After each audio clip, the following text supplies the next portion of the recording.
Awesome. So, Rob, how's it going, man? Pretty good. Thank you guys for having me tonight. It's awesome. Love Stacking Growth. Yeah. Thanks again. Rob's always, I think you attended pretty much all the Stacking Growth events from one all the way up to now today. So it's great to see the progress of our community members and people that come through. And I've been following Rob, and I think that this is actually a good segue. If anything, it's a good combination of the past two talks, because we talked about scaling an agency for growth, and we also talked about paid acquisition and content.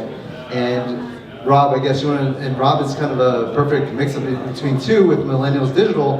They have a full agency, and I guess you want to talk about what you guys do exactly. Yeah, definitely. So I mean, we're a full-service digital shop, right? We've had the privilege of working with some awesome influencers. You guys might know a few of them. Micah, who are in the fitness industry, Torres, really Dancing with Stars, Vicky Gumbelson, Real Housewives of OC, Ed Milet, big influencer, motivational kind of guy. So in our house, we have basically three different components, right? We have the account management side, which handles distribution of content, just content management engagement. We have our production team, which you'll see Kyler over there crushing it behind the camera, and then the media buying side. So how do you get these influencers in front of more people and basically becoming bigger than life, right? So you're pretty much like D-Rock as a service kind of to these big personalities and brands?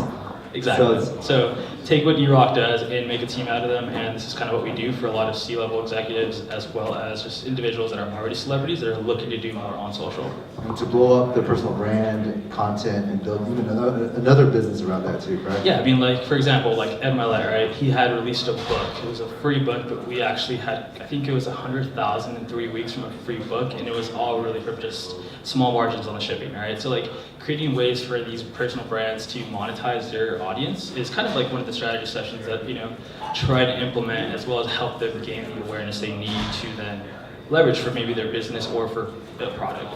Got it. Just quick show of hands, I guess. Is anybody out there building a personal brand out there, or not so much? There's a few. Only one, Thomas. All right. So yeah, whether you're building a personal brand or not, I guess maybe this is where you should talk about what's the importance about building a personal brand, paired up with the entrepreneurs and personalities that you work with, especially for those that haven't took the leap yet. Definitely. I mean, it's funny because early on when I met Justin, he was big about omnipresence, right? And it's funny because I started analyzing more top social media influencers, and the whole fact of omnipresence does create kind of that authority, right? Authority in multiple platforms. And so with that being said, it's really helping the client understand how to utilize each of the platforms for their respective brand, as well as how do they kind of collaborate cross strategy with other influencers, maybe within their space or within the business world, right? So a lot of our clients have a great network, literally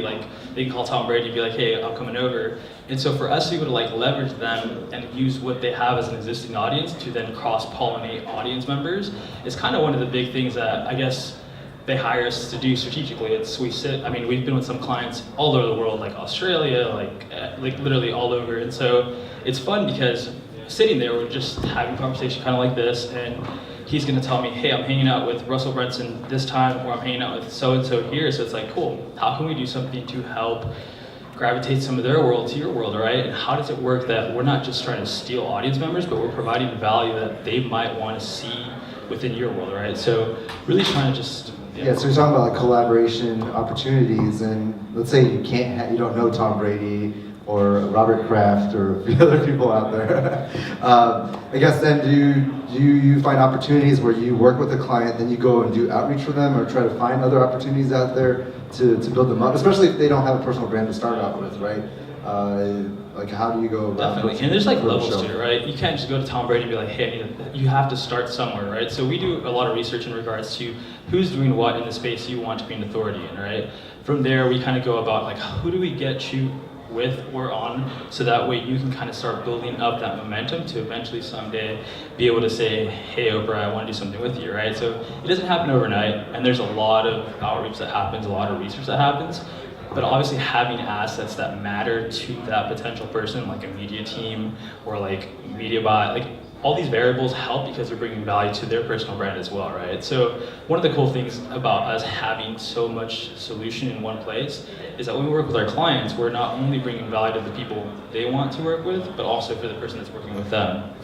So talking about the different teams that you guys have, I think that's an important point to make, is that there's one thing to create content, but if nobody watches it and sees it, then it's kind of pointless. And then distribution of content is another piece of it, and then more of the creative side of things too, right? So I guess walking through the process, like when you onboard like a new personal brand client that has nothing, what do you guys do in terms of foundations first, and how do you kind of like start leveling that up as you go? Do you build a content calendar first, or content is key. Their direction? Yeah. So if you basically figuring out what they are, who they are, what they do, is how do we create content that's going to let people stick, right? Like people are going to come to their world, their digital world, and if nothing's cool or nothing's engaging or nothing's awesome, they're going to leave and they're not going to follow, right? So for us as a team, we really go into like how to create a content calendar / strategy for each of our clients that's going to really cultivate an audience. And so there's a lot of thought that goes behind having someone's personal brand grow. And so with that being said, is nonetheless, after we have the content, right, we use that content for specific ads, right? So like, if we're trying to curate this ad to gain awareness around a keto community, right, it has to be super engaging to keto people, right? The CEO happens to have a keto company, right? So our job is to create this awareness around the keto community to the CEO of a keto company, right? So really understanding the dynamics of media buying as well as content creation for that purpose to increase awareness is really kind of like the big strategy behind, why we're filming this, or why we're doing this piece of content, or why this story is going to be used for this. And do you guys also build the funnels for them, or I guess do you work with them? Because there's one thing to create social content, people watch it, distribution, Instagram, wherever. But then where do you drive them through? Email captures, landing pages? I guess what is that? So obviously ClickFunnels is a great source. Paid advertisements in general, you start talking about doing media buying for personal brands, and then we have, even for some clients that want to do the e-com actual digital products, we have great partnerships with individuals that are experts in that space. Obviously, you guys just saw a ton of them. And so for us, staying in our lane and knowing what we're good at allows us for them to be able to craft the things we need to craft, whether that's a landing page for the client or whether that's setting them up to then have that media buying ran for it. Got it. And in terms of let's say on the content creation side, are you just mixing it all up between are you doing photos, videos, you're doing podcasts? We've literally done it all. So you start thinking about multimedia. Yeah, so audio, right? A lot of our podcasts have turned into actual YouTube playlist shows, right? So having an understanding that we can pull some micro content out of that for your stories, for your Instagram, for your Facebook, for your LinkedIn, and nonetheless it's a macro piece for YouTube, then this kind of where how can we get the most orange juice out of the orange by just creating, crafting, and developing final deliverables for the client, right? So having that understanding that, okay, what's this client's goal, right? And from there we go about how can we, in one production or in two productions, curate enough content to fulfill that client's schedule or content calendar for the entire month, right? So you're trying to build a library of different shots, whether it be BRoll, photos, just multiple angles, everything. Audio, just photo, video. So whenever you go to an event, a collaboration, or a conference, you're just kind of covering all that, or at least you're pre-planning, right? So our content, fast execution. Exactly. Our production team comes in with the shot list ready to go, right? Yeah. They're basically just we need 15 stories, we need 5 Instagram hard posts, we need X amount of long format. So really having that understanding that we have to get these deliverables by the end of production is just, it gives us a purpose to come in and say, hey, we need to talk about entrepreneurship, motivation, business execution, team building. And so we go into the production and say, really quick, let's just say he's my client. Hey, can you really quick in front of the camera talk about motivation? Quick 30 seconds, we've captured it. Now we have a 1-minute reel for Instagram, right? We basically make the most out of it. And we've traveled with clients where we're with an event all day, and literally my job is to strategically plan out shots for the client, and the less is pull him out of whatever he's doing to do what we need to do for content, right? So it's one of those things that you're literally next to CEOs, listening. Here's a good point. Let me just tell our production team, let's capture that. Let's make something, either Instagram story, Instagram hard post, YouTube, whatever that may look like. How many of you guys Gary Vee fans? No? Cool. So the whole Gary Vee thing, right? Like I've watched him since 2008, 7, I think it was, and I've been really kind of analyzing his whole omnipresence approach, how he goes about curating content, how BRoll goes about curating content, and then nonetheless, how do you grow that content, right?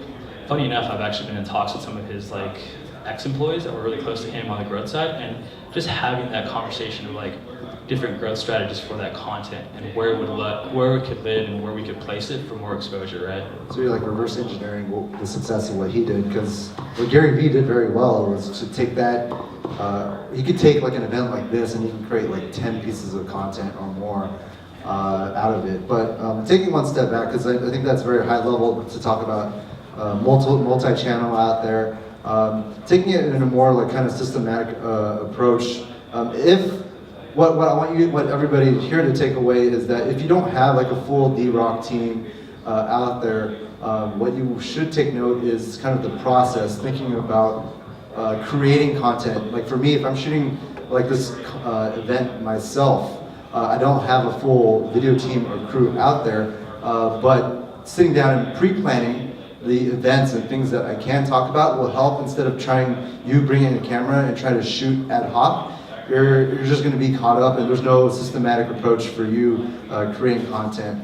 So just sitting down pre-planning is always a good pause, and then execute, pause and execute, and keep refining as you go.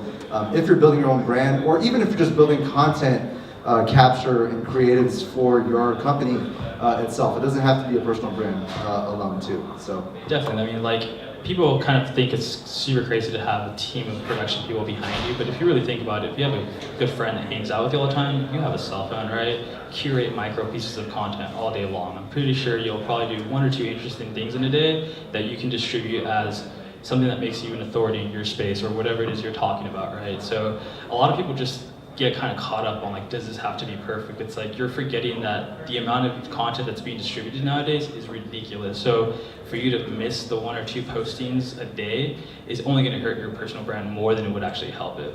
Definitely. And one thing that I did like about your guys' process too is that you mentioned all these different types of content that you can create. You can do interviews, you can do solo talks, like monologues, or rants. You could do event coverages as well too. So it's like, if you sit down and just think about the things that you can do and have that in your tool set, then when you go approach a conference and event, it's going to be like super easy to execute, because let's say I have Rob here, I can do an interview with him, I can do a podcast with him, I could do just a photo with him as well too. It's like I'm starting to think about all these different ways to create content as a tool set, so that when an opportunity, or should I say story comes, right, you're looking for stories, you'll have something to be able to execute off of. And if you executed 1 interview, the next 10 interviews should be much easier. If you do 10 event coverages, you'll just get that more down there. Because I've seen it so many times when it comes to like personal brand or even just content, right? People just doing the same exact shot, just them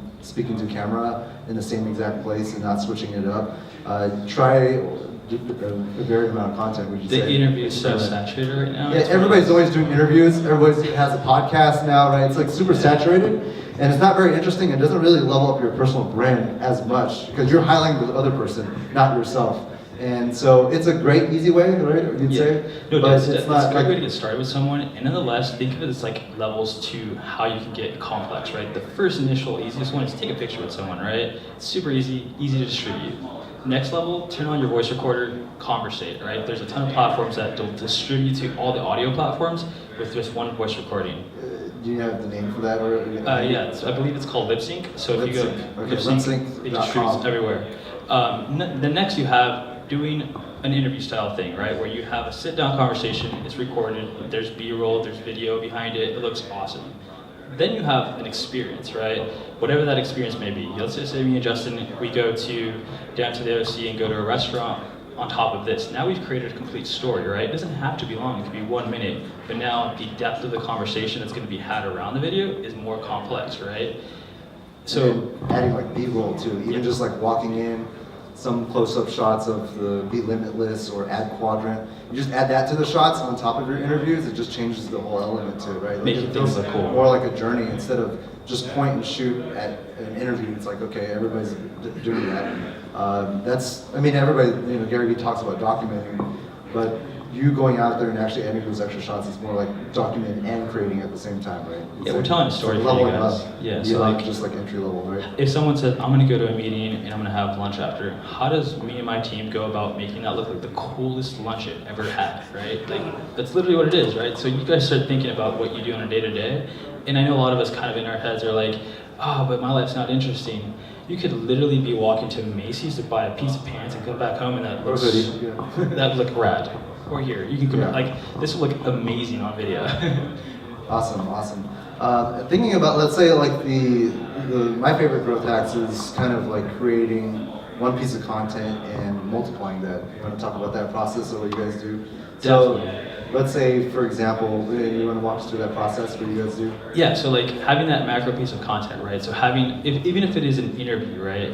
Understanding that you're recording the entire interview from the point of, hi, good to see you, to like bye. There's so many micro pieces you can make within that macro, right? Nonetheless, the interview for YouTube. Then you have maybe the BTS for Instagram so people get understanding of what's going on. Nonetheless, the photos you can throw on stories of what's going on. You know, like, there's so many pieces of micro you can make, and extracting the audio and throwing it in a Limseek, and now you have a podcast platform, right? So really understanding that you're going into content creation for more than just, I want to make my Instagram look cool, is really, really useful. And so the more you kind of go about curating a brand, think, how can I make the most out of my day-to-day when it comes to content creation, right? And that's kind of getting into complex conversations about, okay, I'm going to go to a marketing event. How many marketers do I know that have a good audience or somewhere that I want to level on that I can collab with or do something with or do photo with or do audio with? Like, for example, after this, I'll be doing an interview with someone, one of my friends, he might be here, and that's just trying to get the most out of today, right? Like, now I have 2 or 3 pieces of content that can be formed out of just one experience, right? So. And you don't upload it all at the same time either, right? Like, I think that's like another big mistake is that everybody's just unloading.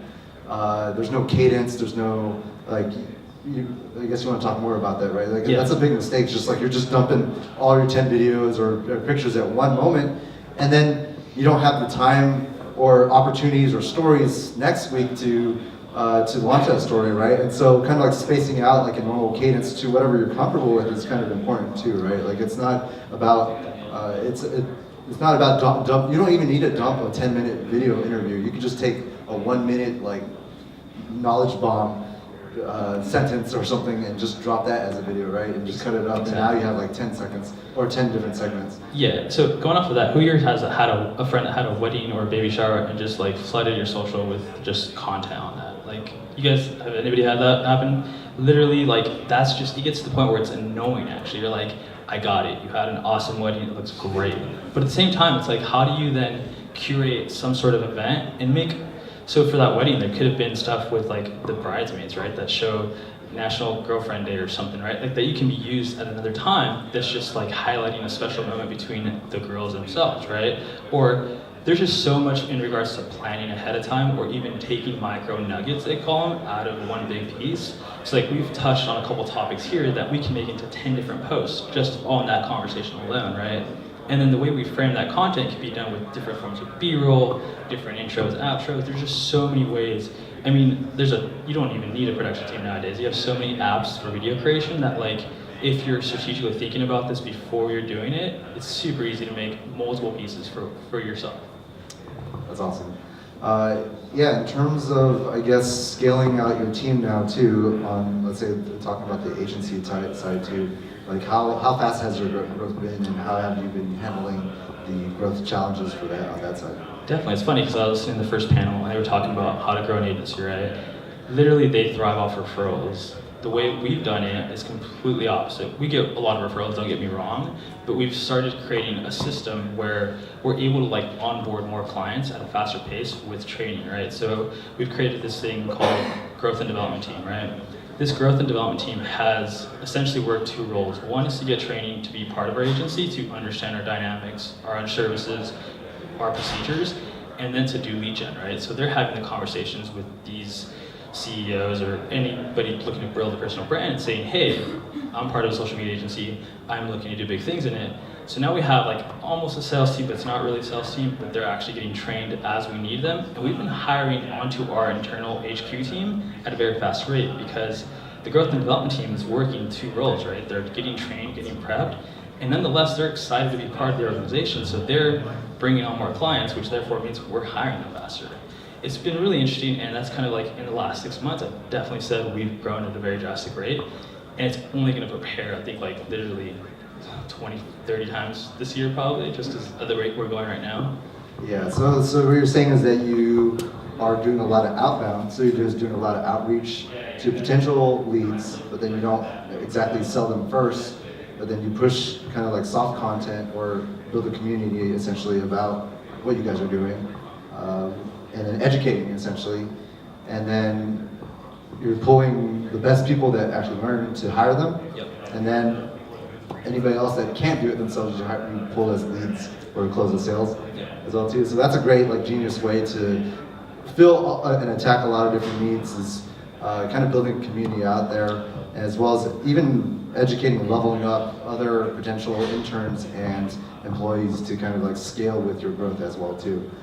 Right? Yeah, definitely. One of the things that, like, I mean, as a company, we've really looked into is like, how do we become the coolest place to work for, right? And so the whole company culture, I hear a lot of people talk about, but like, how does that really look like, feel like when it's happening? And so far, I think we've had 30 people quit their job to come work with us full time. So it's like interesting to see that we've created such a dynamic in our workplace that people love being there. Like, I kid you not, some people work 16-hour days.